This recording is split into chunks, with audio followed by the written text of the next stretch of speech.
Қаптаған өсек аяң, жалған жала жабу, қауесет сөздер, бәрінен шаршадық. Өмірде кімсіз? Айнаға қараңыз. Соңғы уақытта салиқалы ұрпақ деген қоғамдық қор жайлы өте қатты жиі естіп жүрмін.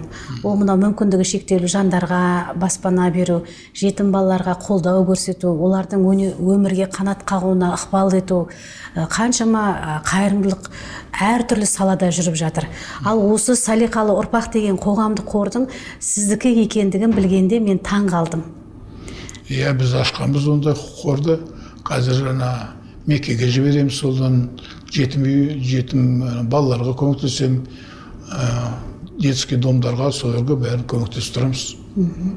380 баланы жетім балалар үйінде өскен балаларға сіз әке ретінде қамқоршы болыпсыз. Иә, 18 жыл қарадып, 18 жыл. Бірінші кластан 10 бітіргенше киіндіріп, бәрін түгел оқуға түсіп, оқуларын ақшасын төлеп жүрдік. Қазір біреулер жақсылық жасаса, жарияға жар салып, оны насихаттап жатады. Осыншалықты қаншама жұмысты, мысалы салиқалы ұрпақ қоғамдық қорының жұмысын өзі неге біз мен жасап жатырмын деп айтпаймыз аға? Оны айтуға болмайды шығар деп ойлаймын. Міне Құранда да жазылған ғой, ол істеген жақсылықты айта берме деп. Сен оны айта берсең, өзіңді мақтағандай боласың, сен көп сөйленбеймін отырғаным. Енді мен жақсылықтың бәрін ешқашан айтқам жоқ, мен мынаны істедім, ананы істедім деп. Оның бәрін айта беруге ыңғайсыз.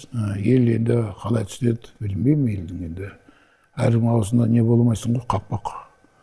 Бәрі ойлайды, мен несі көріп те жүрмін, халықтың ақшасын біреудің несін тартып, біреудің ала. Мен әлгінге дейін біреудің ала жүрдім, аттап көргем жоқпын. Ешкімнің ештеңкесін алғам жоқпын. Халыққа көмектескім келеді. Достарыма, өнер адамдарына, бәріне. Қаптаған өсек аяң, жалған жала жабу, қауесет сөздер, бәрінен шаршадық. Өмірде кімсіз? Айнаға қараңыз.